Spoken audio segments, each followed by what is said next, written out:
say when I became more hyperconscious and I started questioning things and why am I not confident? Why do I feel insecure? Why do I feel less than in this moment? All that stuff.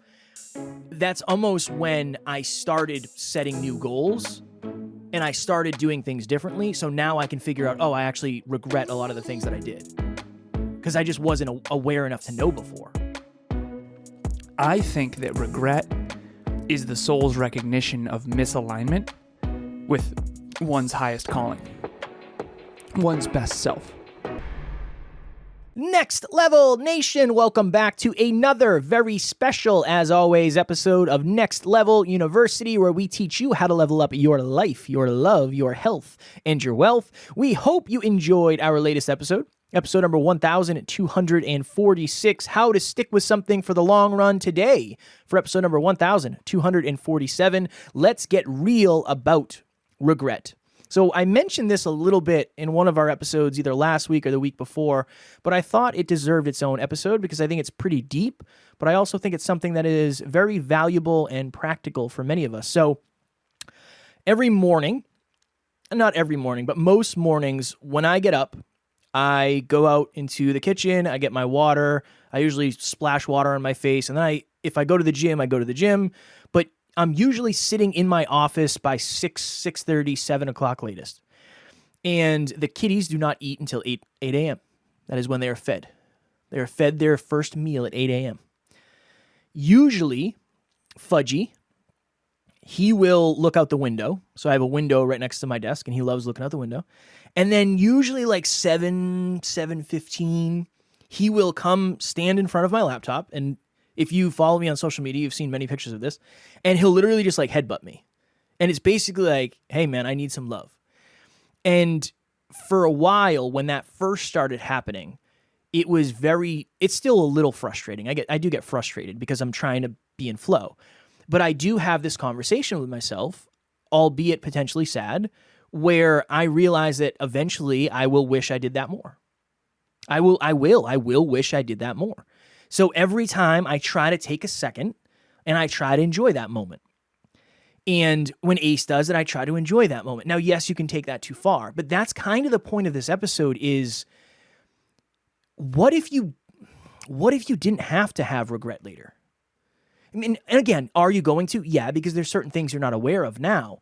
But what if you thought about things not just from, I'm going to do this because I want to. What if you were able to add in another layer of, I'm going to do this because I know eventually I won't be able to, or I know in 5 years I would have hoped I made a different decision. I don't know if that's just something, I know you do that as well, Alan, so I don't necessarily know how you start that process, but I think it's been very helpful because even like certain friendships and relationships, it's like, would I regret this? Would I regret moving on from this friendship or this relationship? And at least I ask myself that. And when I ask myself that, at least I can give myself an answer, and then I can kind of move forward. Where I think a lot of us, again, myself a ton in the past, I was thinking of what do I do in the moment and how does it feel in the moment?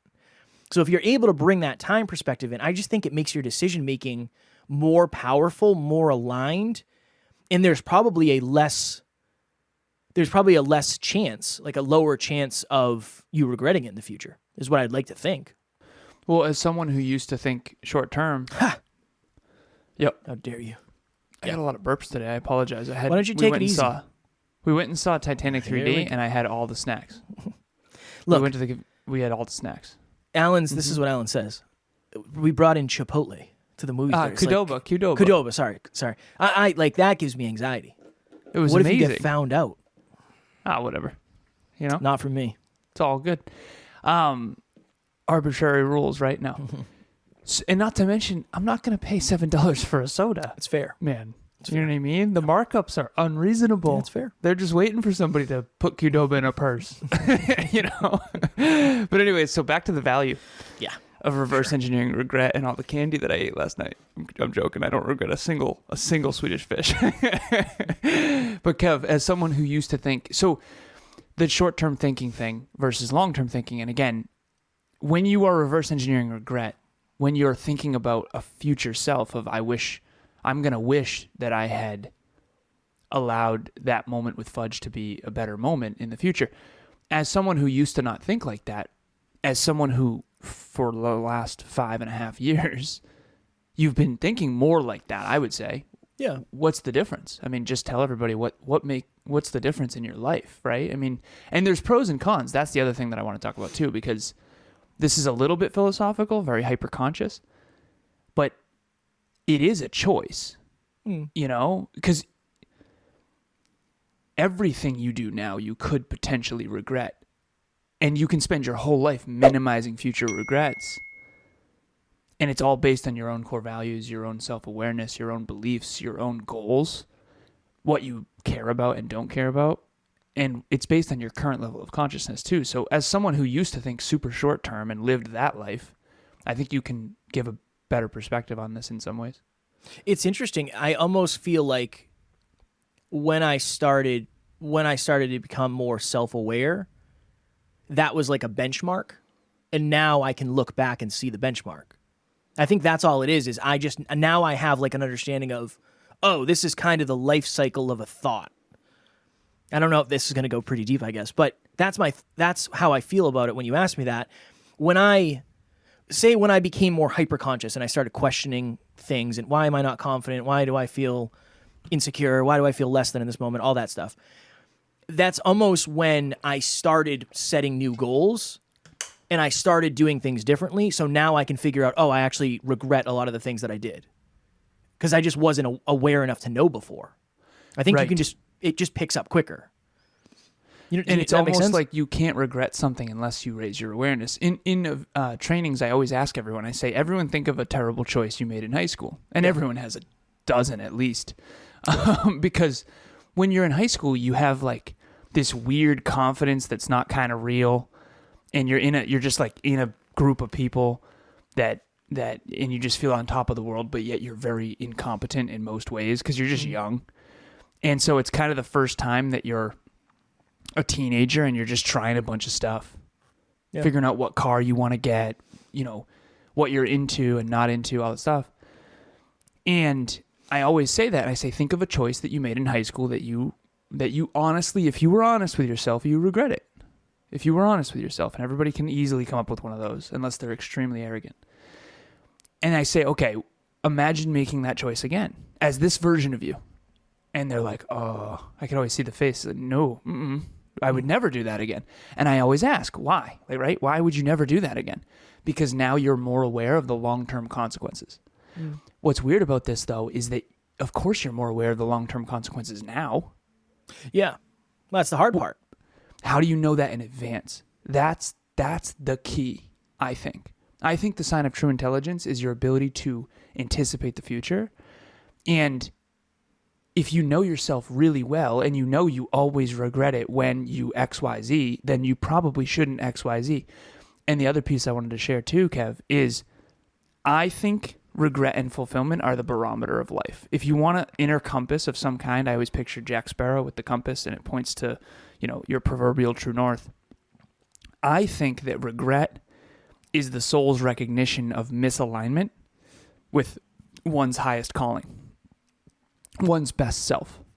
And I think that fulfillment is the soul's recognition of alignment with one's best self, one's highest calling, one's next level you. And I really believe that to be true. And I've coached, you know, a lot of people at this stage, and that's really what I'm always trying to figure out. It's like, what are the things that you consistently do that you no longer want to do, that you almost always end up regretting, that are leading to these other things that also you end up regretting? And then what are these other things that really are hard and scary and uncomfortable and challenging, and they seem like they suck in the moment, but they end up making you proud of you in a non-ego way, in an authentic, sincere way. Like, I am sincerely proud of the fact that I did X, Y, Z. And I really do believe that we regret vices, and I think we are fulfilled by virtues. That's what I've come to believe. And again, that's 34 years of me philosophizing about the human condition. But I think as someone who used to live in a consciousness that wasn't as forward thinking as you are now, because now you make a lot of your choices based on what the next decade will be. Really? But Well, you based on remember what what it was. Based on what What? you tell me, I could maybe see the next year at this point, but yeah, I try to. Hi, my name is Tim Melanson, and I have a web development agency called Creative Crew Agency, and I'm also a podcast host of the Working on RockStar podcast. I met Alan a little over a year ago. He was a guest on my podcast, and we had an epic conversation, and I was just really impressed with his work ethic.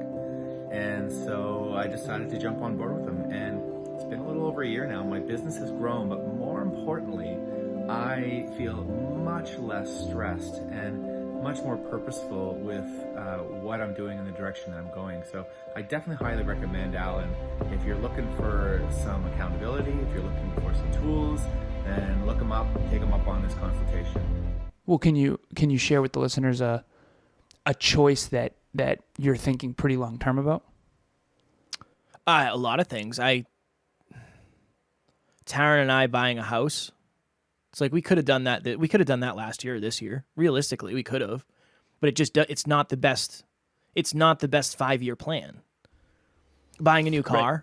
like I could get a Mercedes. I mean, we've talked about that. I could. It's course. just not. It's not the best 2-year plan. What would old Kevin do? Mercedes. Son, Okay, so 100%. what's different? Now you know you'll regret that? I don't even know if I would regret it. I don't think I would. I just think for me, it's like, what's another 2 years? You know, what's another 2 years and maybe 99% more certainty going to feel like?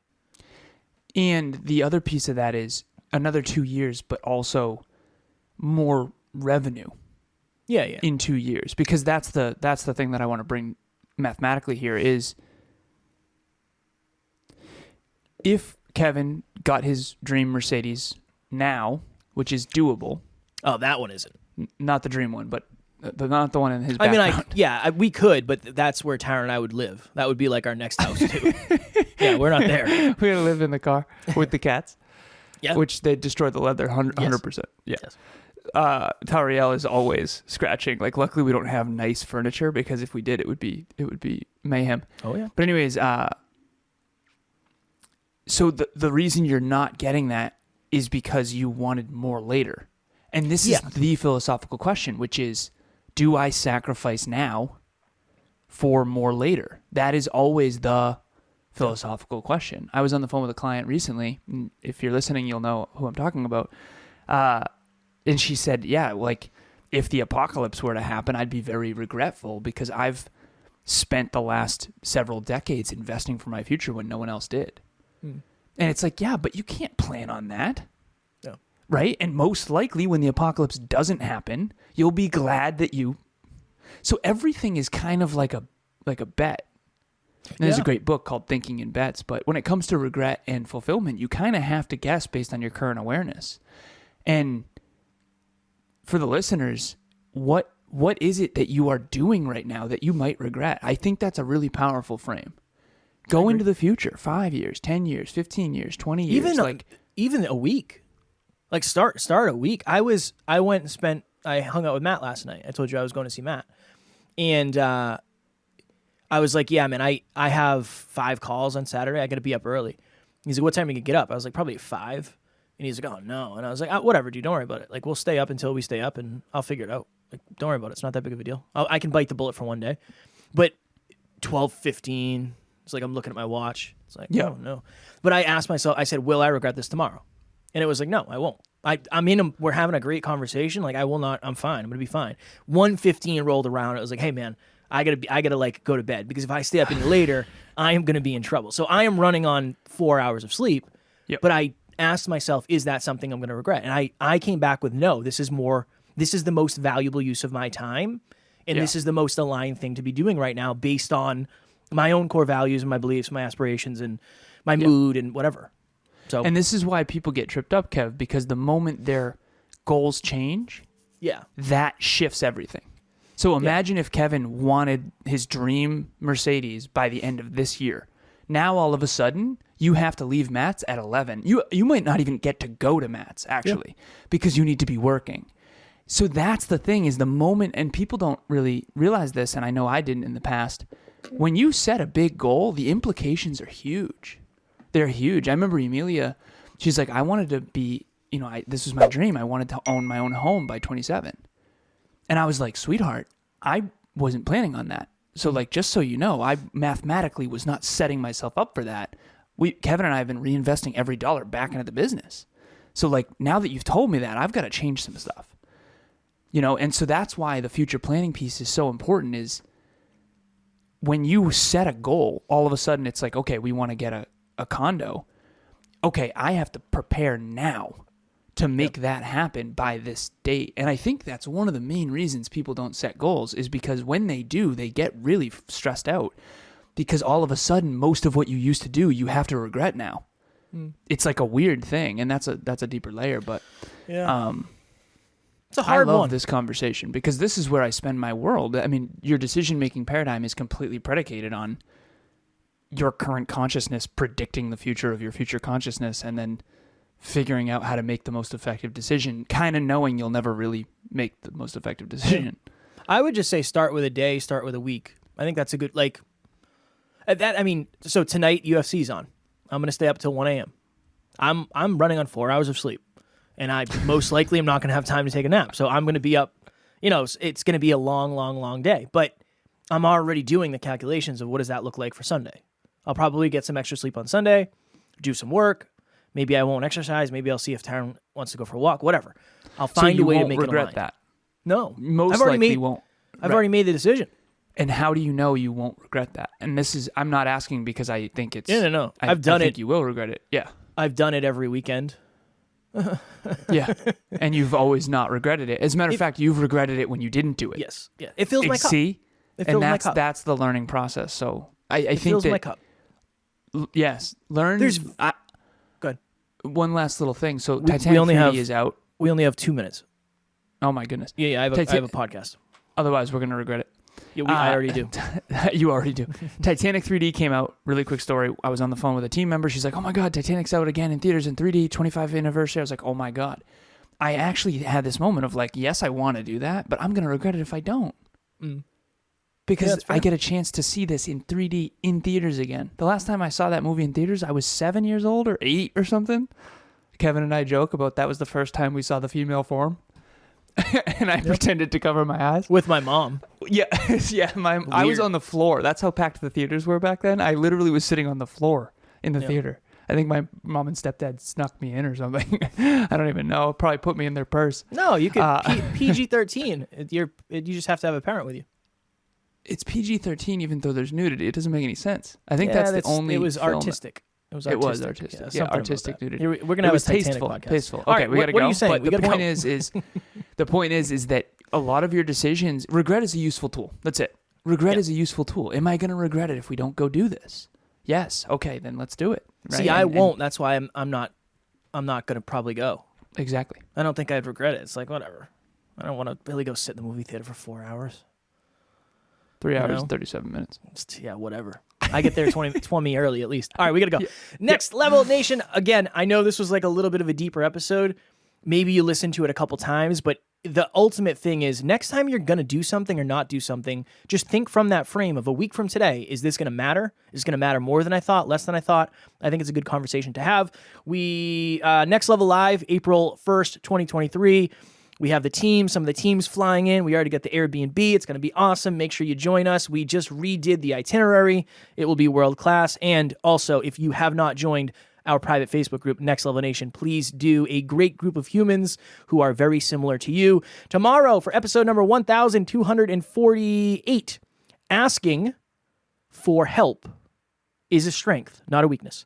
As always, we love you, appreciate you, grateful for each and every one of you. And at NLU, we don't have fans, we have family. We will talk to you all tomorrow. Please reach out